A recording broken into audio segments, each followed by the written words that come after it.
Hola, bienvenidos al podcast Hablemos de Vino con Pamela Casanova. Este podcast está dedicado a difundir temas relacionados con el fascinante mundo del vino. Aquí estaré yo para guiarte de forma sencilla y entre amigos. Atrévete a preguntarme todas las dudas que tengas al respecto, aunque creas que son tontas, no lo son. Aquí estoy para guiarte y juntos disfrutar más de todo lo que nos ofrece el fascinante mundo del vino. Bienvenidos. Hola, bienvenidos al podcast. El tema de esta semana es el vino naranja de Georgia. También vamos a tener la cata del vino naranja de la bodega Dakishvili. Así que vamos a comenzar con este episodio. Sé que tal vez este título de vino naranja ya está un poco más de moda o en tendencia porque hay muchos productores que están haciendo o recreando esa técnica de la elaboración del vino naranja, que no es algo nuevo. Más adelante vamos a ver un poquito más sobre este proceso de elaboración tan especial y tan importante que existe desde hace miles y miles de años. Este estilo de vino naranja, como les menciono, hoy en día ya tiene un poco más de tendencia, tiene un poco más de popularidad de cierta forma, si lo vemos así, pero realmente no es algo nuevo, como les menciono, tiene muchísimos años y justo vamos a hablar de un país que se puede decir que básicamente es la cuna del vino en todo el mundo y también es el principal productor elaborador de este vino naranja. Así que quiero comenzar un poquito ubicando dónde está este país. Georgia está ubicado al suroeste de Europa, cerca del Mar Negro, y hace frontera con algunos países como Armenia y Turquía. Y bueno, pues comenzando con esta parte importante, Georgia es uno de los países considerados como la cuna del vino, como se los acaba de mencionar. Existe evidencia ya arqueológica, esto ya está en datos históricos, ya está totalmente registrado.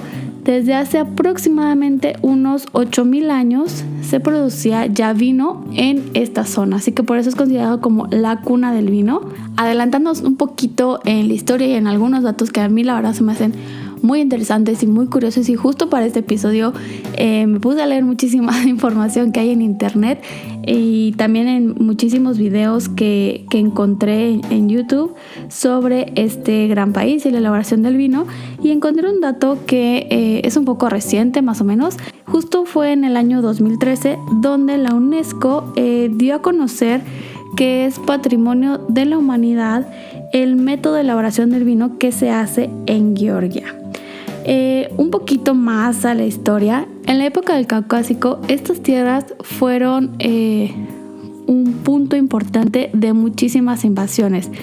Tuvieron invasiones de los romanos, de los árabes, de los mongoles, de los otomanos, de muchísimas formas tuvieron muchas invasiones. Georgia hubo un momento en el cual estuvo anexado en lo que hoy es Rusia, y esto fue a principios del siglo XIX, pero gracias a la independencia, Georgia recuperó su independencia como país entre los años de 1918 y 1921, y después se integraron a la Unión Soviética y después volvieron a tener una independencia donde fue restaurada Georgia en el año de 1991. El prestigio de los vinos en Georgia es de los países del este, que de cierta forma es comparable al vino francés de Occidente. O sea, esos vinos tienen muchísima historia, muchísima técnica, muchísima tradición, y es por eso que Georgia es un país considerado como la cuna del vino, aunque desgraciadamente no tenga tanta difusión y tampoco lleguen tantos vinos y tantos ejemplares de vinos de Georgia a otras partes, por ejemplo aquí en México. Tal vez los que lleguen sean muy poquitos y muy contados. Yo desgraciadamente aquí en México no encontré ningún vino de Georgia. Yo lo conseguí en alguno de los viajes que he hecho, y pues justo lo quiero compartir con ustedes para que lo prueben, y seguramente más adelante llegarán vinos de Georgia.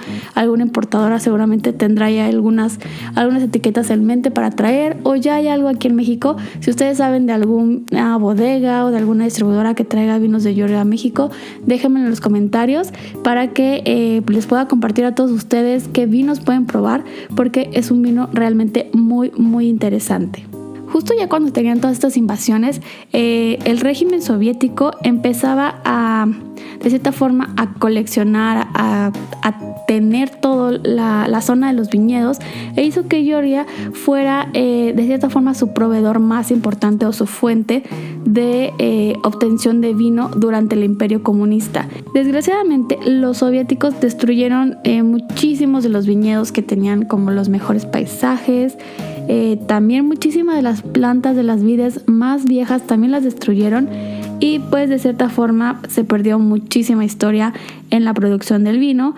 Y también empezaron a construir un poco más esta parte de bodegas más industriales, ya que Georgia es un país, desde sus inicios, ha sido un país en el cual su producción es un poco más casera, más artesanal, no tan industrializado, pero durante esta época pues empezaron a construir todas estas bodegas un poco más industrializadas. ¿Por qué? Porque ellos eran sus proveedores más grandes, más fuertes de todo el imperio comunista en cuestión de vino. A pesar de todas estas tragedias, que nosotros lo veremos de esta forma, los georgianos pues siempre tuvieron pues en su genética, o yo lo veo de esta forma, en su modo de vida, el mantener la mayor cantidad de variedades autóctonas posibles. También las técnicas, las tradiciones de la elaboración del vino trataron de tenerlas, de no perderlas, y de esta forma lograron proteger y conservar más o menos unas 500 variedades, y obviamente esta tradición que ya es milenaria de la producción del vino, en especial naranja, que ya vamos a empezar a hablar un poquito de esto, pero gracias a que los georgianos de cierta forma procuraron y trabajaron por mantener sus técnicas, sus variedades, sus raíces. A pesar de todas estas invasiones, mantuvieron todo esto. Es que hoy en día podemos tener todavía un poco de estas técnicas, de toda esta cultura, de todo lo que los georgianos saben y supieron hacer en su momento. Hoy lo van transmitiendo a todos nosotros. En Georgia se interpreta que cada persona que vive en Georgia, cada georgiano, de cierta forma en sus venas corre el vino, no literalmente, pero sí toda la industria, toda su vida está en torno alrededor del vino. Se dice que la influencia de su alfabeto tiene esta gran influencia del vino. ¿Por qué? Porque muchos de su tipografía, de su alfabeto, tiene demasiadas formas como un poco garigoleadas, que de cierta forma dicen que se parece un poco a las formas de los sarmientos de las vides. Y pues básicamente cada persona ahí en Georgia pues produce su propio vino. Como les mencioné, es una producción un poco más casera. También por ahí encontré un dato en el cual mencionaban que cuando un niño nace, una niña nace en Georgia, se guarda una botella o un recipiente, una vasija de este vino justo con esa añada, y se va a beber ese contenido del vino o esta vasija el día que se casen. Así que por eso es tan importante la cultura del vino en los georgianos, y todo gira alrededor del vino. Todas las personas que elaboran vino en Georgia se rigen o siguen un método de vinificación en Qvevri, que justamente lo vamos a ver más adelante, que es lo que hace único e importante y lo que hizo que la UNESCO la declarara como Patrimonio de la Humanidad en el 2013. Un Qvevri es una tinaja de barro tal cual, o sea, un recipiente de barro en el que se va a realizar la fermentación del mosto, en este caso del vino, y va a tener ahí su maceración y su crianza. Pero esta técnica es muy detallada, muy ancestral. Estos Qvevris, estas vasijas de barro, son muy especiales. Les voy a compartir obviamente más datos sobre este proceso que tiene el vino y por qué se va tornando el vino naranja, o de dónde sale este vino naranja, de este gran método de elaboración. Tal vez te estás preguntando cómo va a ser posible que dentro de una tinaja de barro se pueda tener todo el proceso de vinificación. Como lo sabemos, existen los tanques de acero inoxidable o algún otro material que es impermeable, que va a impedir la salida de líquido durante este proceso de vinificación, de la fermentación. Y aquí pues obviamente este barro, esta arcilla, pues es porosa, y pues como cualquier persona pensaríamos que puede llegar a salirse por ahí el líquido, pero los georgianos inventaron una forma en la cual podían de cierta forma tener esta seguridad que este líquido no se iba a salir por ahí, y lo que hacen es impregnarla con cera de abeja en el interior, y de esta forma pues van a hacer esta capa impermeable y también van a evitar esta parte rugosa o imperfecta de la misma arcilla con la cual está elaborado este Qvibri. En Georgia se elaboran varios tipos de vino, principalmente vino blanco, vinos tintos, dulces, algunos espumosos y fortificados. En el caso del vino blanco, el Qvibri es lo más importante, es lo que más se va a elaborar, el vino blanco, en estas vasijas, en estos contenedores llamados Qvibri. Algo importante de Georgia en la parte de la elaboración del vino, justo en el método para elaborar vino tinto, pues bueno, nosotros sabemos que se hace por el método de maceración con el mosto, se pone en fermentación con los ollejos, las semillas de la uva, y en el caso del vino blanco se hace de cierta forma separando este mosto y las partes sólidas antes de que esta fermentación empiece. O sea, es un proceso que básicamente hoy en día se ocupa. Pero en Georgia, en el caso de los vinos tintos, estos están en contacto con los ollejos durante unas 3 o 4 semanas. En el caso de los vinos blancos, se macera todo con las pieles, las pepitas, y en algunas ocasiones se utiliza completo, o sea, el racimo completo junto con los raspones, durante unos 5 a 6 meses. Esto es muy importante y es algo totalmente diferente que justo se hace en Georgia para la elaboración del vino blanco.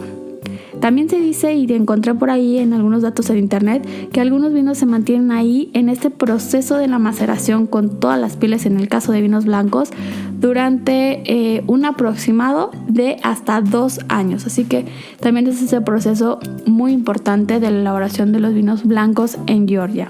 ¿Y cuál es este famoso proceso? ¿Por qué es tan especial? Bueno, creo que ya con la parte de los vinos blancos y este tiempo largo de maceración ya lo está haciendo importante.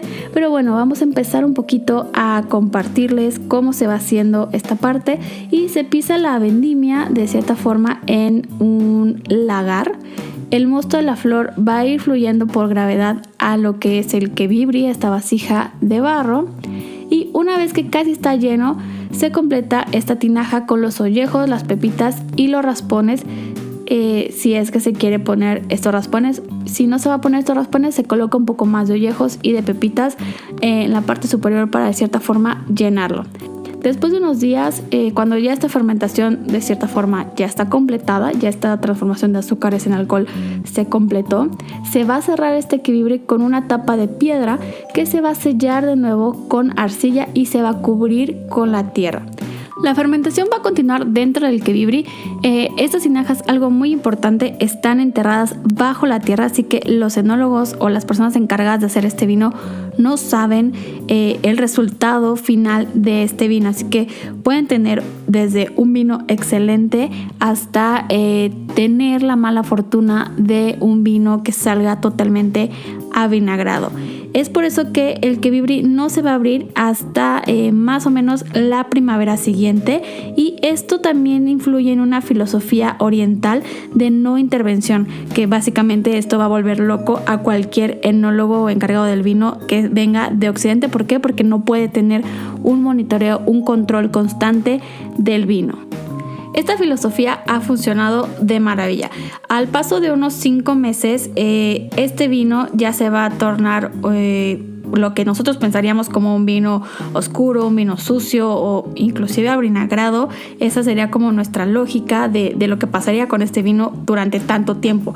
Pero pasa lo contrario. Cuando se abre un Qvibri, lo que se va a encontrar es un vino totalmente claro, limpio y de un color obviamente un poco más intenso que la mayoría de los vinos blancos que se conocen en Europa o en Occidente, pero va a tener muy buena brillantez y va a ser un vino que se logró al 100%. Los residuos sólidos se van a ir al fondo del Qvibri y estos sólidos se denominan o se llaman chancha, y estos se van a convertir en la materia prima para la elaboración del brandy de Georgia. La capacidad de los Qvibris más o menos va de unos 20 a unos 10,000 litros. Los Qvibris más pequeños generalmente son utilizados en las casas, ya que, como les he mencionado, todo georgiano elabora vino, entonces es una tradición tener el propio vino y consumir lo que la familia produce. En el caso de los quebibris un poco más grandes, se van más hacia las bodegas semi-industrializadas o más industrializadas, o que tienen la necesidad de producir mayor volumen de vino. Como les menciono, estas se van a cubrir con esta cera de abeja al interior para volverlas más impermeables, por lo que de cierta forma mi lógica me dice que como están enterradas justo bajo tierra, pues sería un poco complicado sacarlas, lavarlas y volverlas a reutilizar, así que creo que solamente podrían tener un solo uso. No estoy muy segura, pero mi lógica me dice que tal vez esos quebibris solamente tengan un solo uso, y es por eso que también lo hace tan especial, porque la elaboración de esos quebibris pues es ancestral, es única, no se fabrican pues industrialmente, sino son fabricaciones manuales, artesanales. Y bueno, la mayor producción de vinos que elaboran en Georgia son los vinos blancos.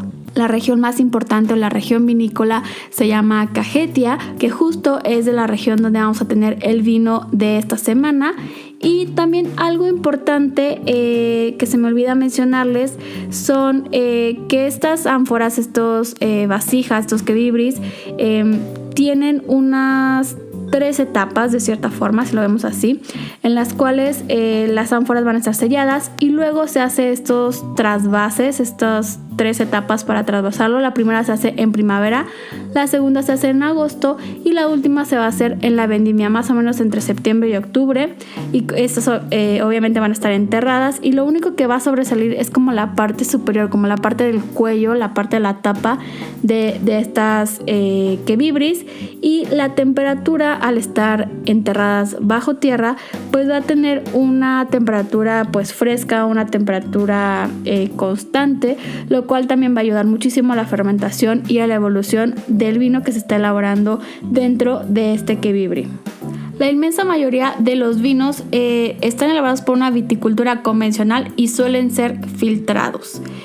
Pasando ya a la cata de esta semana, antes de mencionar mis notas de cata, quiero compartirles que este vino justo está en la lista de los 30 mejores vinos naranja del mundo por Decanter en el mes de julio del 2020.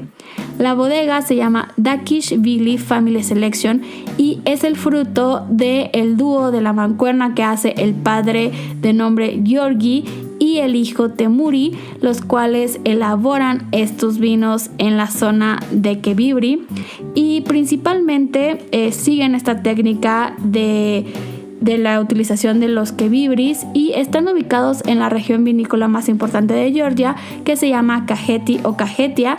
Y también suelen trabajar con viñedos que las plantas tienen alrededor de unos 60 a 80 años y solamente poseen unas 8 hectáreas de viñedo, pero con eso hacen vinos pues magníficos. Justo es el vino que yo tengo aquí frente a mí en mi copa. Y las uvas se van a fermentar con los ollejos, y también van a tener un tiempo de envejecimiento de 6 meses dentro del quebibri. Estos vinos van a ser embotellados sin ser clarificados o filtrados, así que vamos a tener un vino totalmente distinto con un perfil muy interesante. Existen 3 variedades principales endémicas de Georgia con las cuales se dice que está elaborado este vino, pero la que tiene mayor volumen se llama Kisi en esta mezcla. También existe la variedad Rakestili y Matstave. Estas son las 3 variedades que se pueden decir que son las más endémicas, las más representativas de Georgia. Y en esta mezcla vamos a tener un mayor porcentaje de Kisi, así que podríamos decir que es un vino varietal de la variedad Kisi. Como les menciono, viene de la región de Kajetia en Georgia. Tiene un 13% de alcohol. En vista es un vino totalmente color ámbar, con un cuerpo medio, es limpio, es brillante, no tiene ningún residuo turbulento ni nada, es un vino totalmente brillante y muy limpio. En nariz yo encuentro muchísimas notas de frutas, pero me gustaría mencionarles que no es un vino tan expresivo en nariz. Sin embargo, se encuentran muchísimas notas de melocotón, de manzana verde, un poquito de durazno, un poco de manzana, de pera, también un poco de notas cítricas, un poco de naranja, de esta piel de limón también las encuentro aquí muy presentes. Y algo muy particular que también se siente en la nariz es esta parte de tierra, estas notas terrosas y minerales están muy presentes. En boca es un vino pues con una entrada muy seca. El posgusto es bien interesante ya que tienes estas notas terrosas y también estos recuerdos minerales. Se pierde demasiado la fruta, o al menos yo en boca estoy perdiendo demasiado la fruta. La poca fruta que vuelvo a tener en el posgusto es una fruta madura, sin llegar a ser pacificada, pero ya no tan expresiva, digamos que una fruta muy, muy apagada. Lo que más me queda en el posgusto y muy marcado esta nota de terrosidad, de mineralidad o este recuerdo de aromas de piedras mojadas, de tierra mojada, es lo que tengo más presente tanto en nariz como en boca con este vino. Y en cuestión de maridajes, creo que al ser un vino pues con un posgusto tan particular, interesante, diferente obviamente, pues iría perfecto con alguna pasta, con algún pescado empapelado, empanizado, algo de aves. No me iría con comida tan fresca, así que creo que me quedaría con estas opciones de maridaje, y obviamente seguro va a maridar muy bien con la comida tradicional georgiana. Le iría perfecto seguramente, pero pues para lo que yo creo que podemos tener un acceso fácil para comida sería en cuestión de pastas y algo de pescados y aves. Y esto ha sido todo por el tema de la semana. Me gustaría leer tus dudas o comentarios y por supuesto de qué otros temas te gustaría que platiquemos. Nos escuchamos la próxima semana. Los invito a que me sigan en redes sociales en donde seguimos en contacto. En Instagram me encuentras como Pamela Sommelier y en Facebook como Pamela Casanova Sommelier. Nos escuchamos a la próxima. Mil abrazos.